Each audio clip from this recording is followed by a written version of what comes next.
Have you ever done something very nice for someone and they turned around and didn't really seem to appreciate it? Well, my guest today, she recently went viral on the internet after she gave her ex-boyfriend her kidney and then he went on to be unfaithful.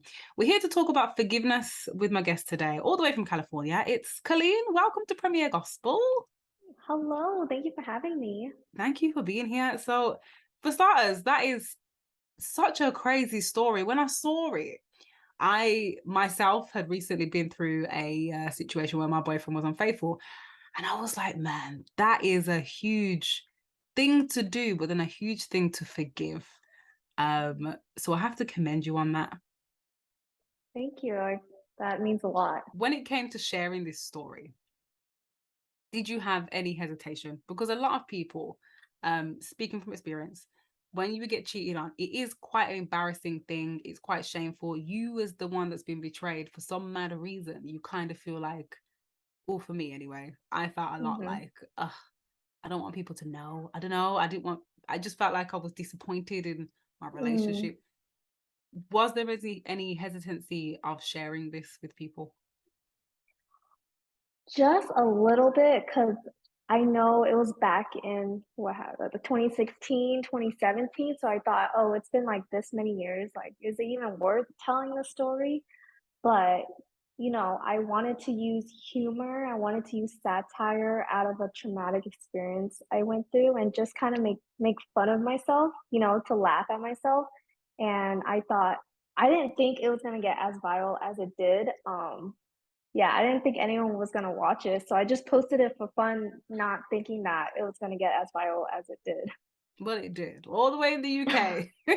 That's so You crazy to reached me. you reached all the way in the UK, and we spoke about this slightly, but what was the responses then from people that had heard your story, and were inspired by you?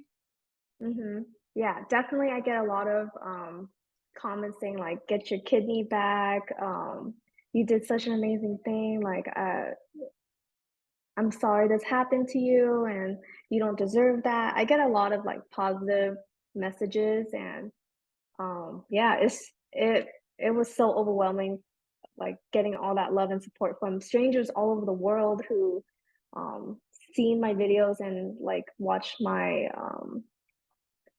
stories, and I don't know, it's crazy how big the video got, and I'm glad it did help a lot of people. Giving away a kidney, it's not a small thing to do. What I mean, I know that this was your boyfriend, but what was the motivations behind wanting to do that? Because a lot of people, they think twice, but you seem to not think twice about that. Yeah, so, when I met him, he was already going through peritoneal dialysis, so his kidney function was below 5% already, so I just felt like a calling. I felt the urge to help him out and get tested to see if we were a match because I didn't want to wait until we were married because what happens if I wait too long and then he passes? So I just felt like this was my calling that I really needed to help this guy. Wow. So it's almost like you're brought into his life to Hmm. save him, really. You said that you didn't want to wait till you got married. So how long was you together, and was that in the plan of you two? Yeah, I met him in the beginning of 2015 and I didn't get tested until the end of the year, like around October, November. So we weren't dating for too long, but yeah, I don't know why I felt the need to get tested ASAP. That's a really commendable thing, though, because even though you wasn't together for that long, you still felt this is something I'm gonna do, and then to follow through with it is incredible. So you, after you were dating, you then discovered that he was cheating on you, which is a massively devastating betrayal. How did you initially feel when you discovered this? Yeah, when I discovered it, or he came to my house unannounced, this was about 6, 7 months after the surgery, and he went out on a bachelor party in Vegas. And then on the way back from Vegas, he stopped by my house, didn't tell me he was coming, and then he confessed to the cheating.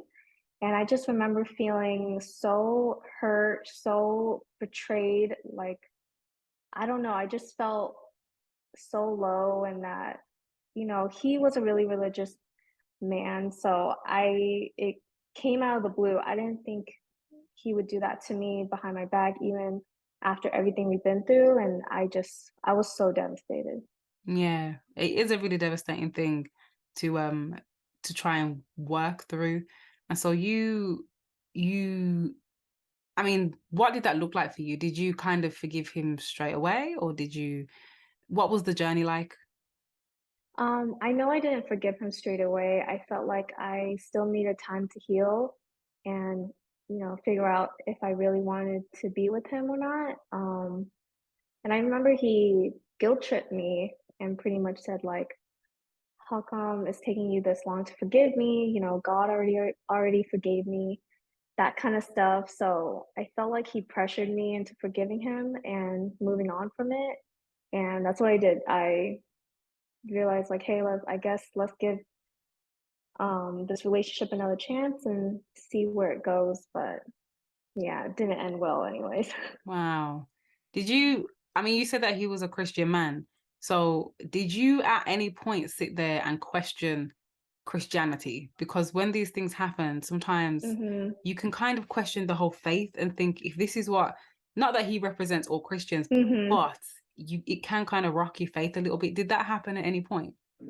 Yeah, I would say a little bit, but also like you said, I didn't want to assume all Christian people to be like him and to be as hypocritical, but it did kind of taint like my viewing of Christianity just a little bit.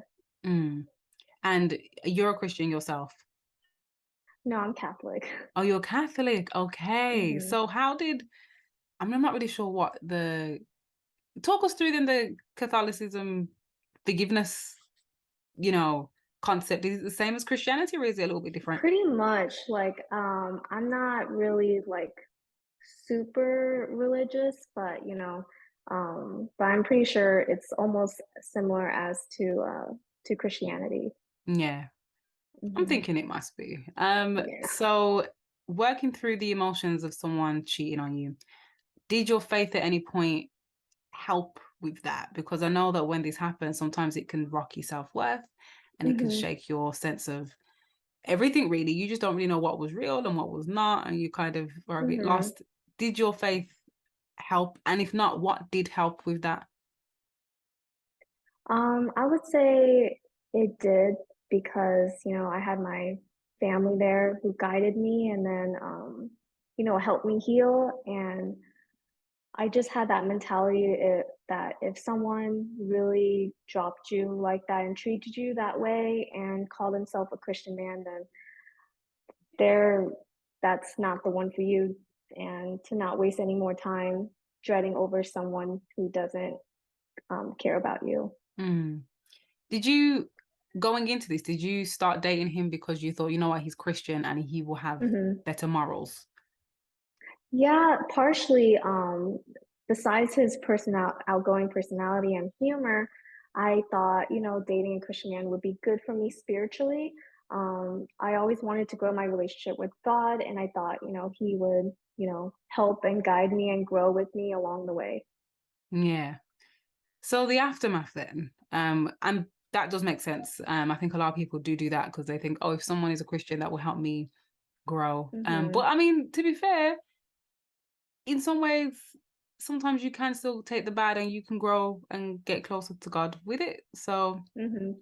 um, but yeah, so after this all happened, what was his reaction? Because you've given him this kidney, which is a massive thing to do.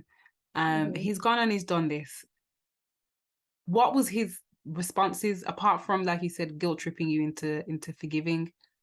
Mhm. Did he mention the kidney? Did he kind of say what? How was that conversation? I don't think he did mention the kidney, but he looked guilty. Like I feel like he confessed to the cheating because the guilt took over. Um, but yeah, it seemed like he regretted what he did and he tried to make it up for me, but yeah, I felt like he just I don't know, the way he treated me after didn't seem right. Mm, Especially with the, "How come you're not forgiving me quick enough?" Like, he really wanted me to have godlike qualities, in regards to like forgiveness and I don't know, but yeah. I guess it's a thing where, I mean, I know that from my experiences, some people don't like sitting in their guilt.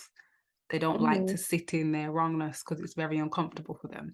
So they will try to push you to quickly get over it. Let's quickly forgive so that I can now feel better about myself, which Mhm. is difficult on the person that's been betrayed because if you're not ready to do that, it's not going to end up well. Like you said, I'm guessing you're Mhm. not together now.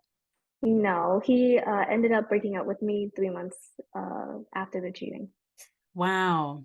And what was his Yeah. reasonings for that then? Was that what was his reasonings for that? I know we were arguing over the phone. He lived in San Diego while I lived in Orange County. I forgot what we were arguing exactly, but in the middle of the argument, he wanted to stop everything and read the Bible.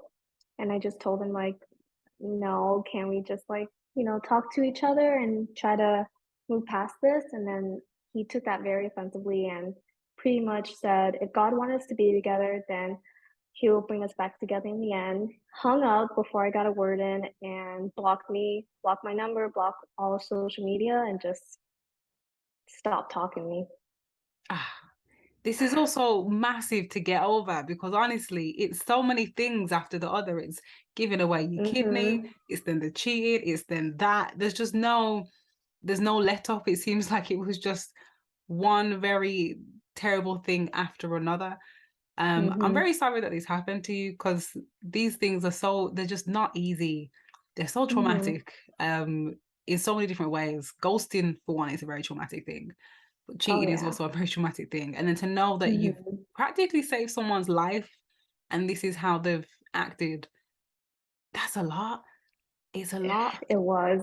It really was. I was at my lowest. I remember I when he hung up on me, I just, like, immediately started crying, tried calling him back, went straight to voicemail, and I was, like, in shock. I was like, "Wow," like, he really just broke up with me like that, dropped me like I was nothing to him, like, I didn't, sacrifice a piece of myself for him, like, I just couldn't believe that he it was so easy for him to let go. It's just crazy. It's scary Mhm. as well. It's very scary that someone can just let go and did you talk after that at all, or was that the last time you ever spoke to him? He reached out to me again, 2 months later. It was the anniversary of the kidney surgery, and he texted me saying, "Hi, I know we haven't spoke to each other for 2 months, but I know your post-surgery appointment's coming up, and I wanted to see if you wanted to grab lunch or dinner, and I could let you know how your kidney's doing," kind of stuff.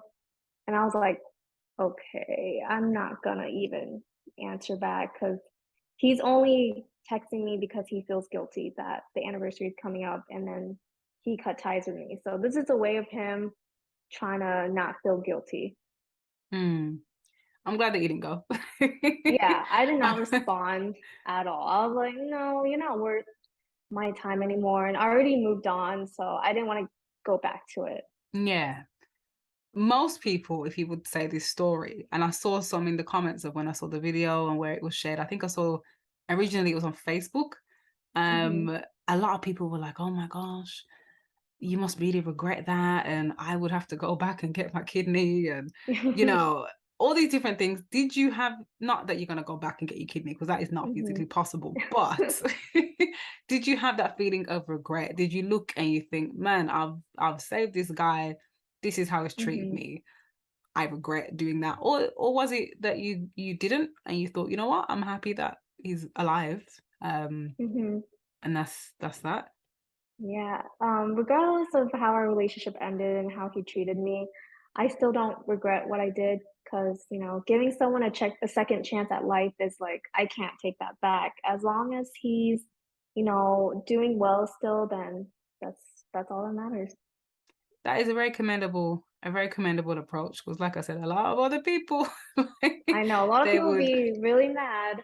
absolutely. How did you? Because you don't seem like you're bitter about it. You don't seem like you seem like you were in a very good space. Mhm, How did you get to that space? Because a lot of people listening to the show, they would have been through not exactly the same situation, but mhm, for example, they may have had one aspect of it. So they may have been cheated on, or they may have really sacrificed a lot for someone and then they've left them, or mhm, they may have just been ghosted. How have you taken all of that and not come out bitter or not come out, just full mhm, of rage and anger? Or did you? And then you kind of worked through it. Are you still there mhm. right now? I don't know, but how have you how have you managed to do that? Yeah, I remember, when it was still very fresh, I was very angry and, devastated. But once time keeps going by, like I started building that mentality that, if this guy dropped you this easily, then he's not worth your time. He's not worth your tears anymore. So, you know, I I just kept myself busy, started traveling more and hung out with my family and friends, and then, they make it a lot easier for me to move Yeah, on. that's really good. Um, in Catholicism, do you read the Mhm. Bible? Is that something that you do? I don't, unfortunately. Okay. I was gonna say, do you have any scriptures that you Mhm. may have heard or listened to, or anything like that, or any Mhm. sermons or anything of that nature? No, I'm sorry. No, it's fine. So, advice then is what I want to ask you now. So, advice for someone that is trying to work through something like this. What would you say someone do? If they were going through the same, somewhat similar situation as me, is that if if the person's not putting their time and effort into your relationship, then he's not the one. Like someone who really cares about you and someone who really wants to be with you, they will do anything to do that. And if he doesn't do that, then drop him. It's not worth your Yes. time.